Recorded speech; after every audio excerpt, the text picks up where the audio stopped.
Tasha Dickerson, class of 1992.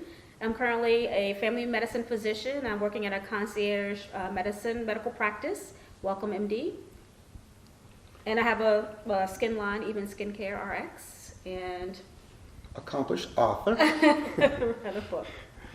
I'm Reggie Dickerson, class of 89, Bachelor's of Business Administration, pledged Kappa Alpha Psi, fall 87. Currently a 26-year State Farm insurance agent, and as of April, I'll be celebrating my 31st year with State Farm. This is the first week of the school that year, and Kappa Alpha Psi was having an off-campus fundraiser, and I met Tasha as she came through the door. So later on in that evening, we just started talking more, and I guess JMU at that time, you know, we had like the dining hall, and we would meet on campus and see each other on campus, and it just kind of grew from there. So I told my parents, I had to tell them a lie, that because I wasn't supposed to be at the party the first week of school. Right. It was like day 3. Right. And it was off campus. It was off campus, but that's our first meeting there at JMU. So lots of fun and good story about that one too. So Weird. that yeah, but no, it was our freshman. It was a freshman weekend for your parents to come back for parent weekend. And so my parents came to meet Reggie and to see me, of course, and my brother, who was like 12 or 13 at the time, and he goes to Reggie, goes, so what's a senior like you doing with a freshman like my sister? And so my dad goes, good question, son, good question. And poor Reggie, he started sweating. And Dad's also a Kappa. Exactly. So yes, and I was like, yeah, I want to hear the answers. So he just said, I'm interested in your daughter, and he was very respectful. So it was kind of shaky. My brother kind of threw some stuff in there, but it ended up being really good. So here we are. Well, so I chose JMU. I remember at the time we had quite a few students from my high school, Hermitage High School. I went to Hermitage here in Richmond, and we were recruited to kind of come see the school, the university, and I spent a weekend there and truly enjoyed myself. I didn't know what to expect, but it was a pleasant surprise. I loved the mixture. It was not very diverse, but there was diversity there. I found it was a large enough university, but it was small enough to still feel, you know, like you weren't just a number. So that was kind of what drew me at the beginning. Well, I'm from Charlottesville. It's only an hour away from JMU, and rest in peace, Forrest Parker came to my high school, Charlottesville High School, and basically introduced JMU to a few of us. And I went up once for a very formal tour, and then my best friend, good buddy, who also ended up being my JMU roommate, he and I one day just did an individual road trip to JMU and just hung out. And I'm a diehard UVA fan, and I knew I had to get away from home. VCU was one option, JMU was the second. And with Forrest coming to the high school, maybe more than once also, and when Bill and I just went up and just hung out by ourselves for the day, I knew that was it for me. Yes, and Forrest came to our school as well. He was part of the reason why I attended James Madison as well. In our own community, like we were chatting about a little earlier, it was large enough that we truly got the full fill of undergraduate, academic, pledging. We had our own close-knit community that supported each other toward graduating on time and coming back. And now, as an older adult and alumni, it was very, very beneficial. Well, I like when I first started there, I was as a freshman, and Reggie, like I said, was already there. So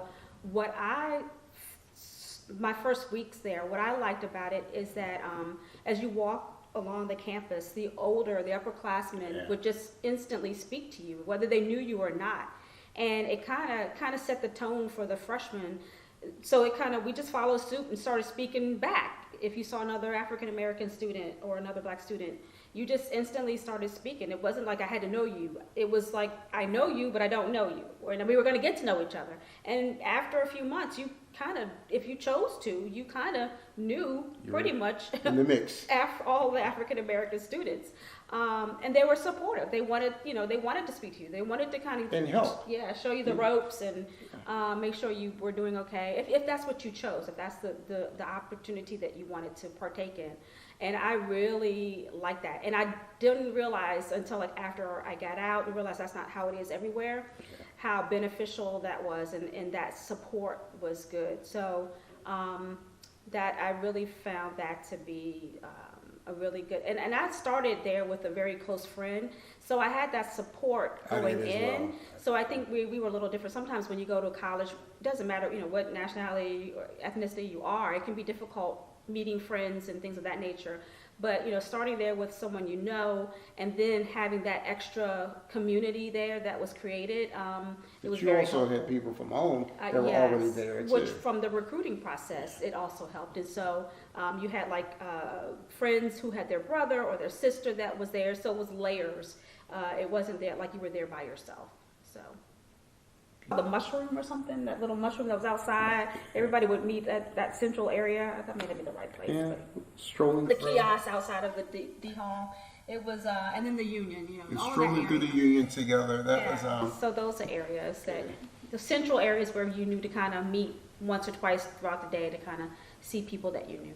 Yeah, the senior and the freshman. I came back every other weekend. So the funny thing is, I think he probably came to more homecomings while I was in college versus after I graduated, which is, so we have 2 sons, and we just stress that it's important to find someone that you love. And I know in this age, it's hard for them to find or to make that connection with, digital lifestyles we're in, dating, virtual, and we're on our phones, and there's a lot of that type of interaction without personal interaction. So making those connections can be difficult, but just helping them to find a person that has similar goals, similar ideas, that they can grow together,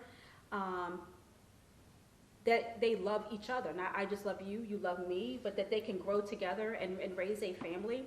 I think it's important that the family unit, I think we're losing the family unit, and that can look different. It doesn't have to be, male, female, but the family unit, I think we need to kind of make sure we're kind of looking at that again and making sure that it's strong.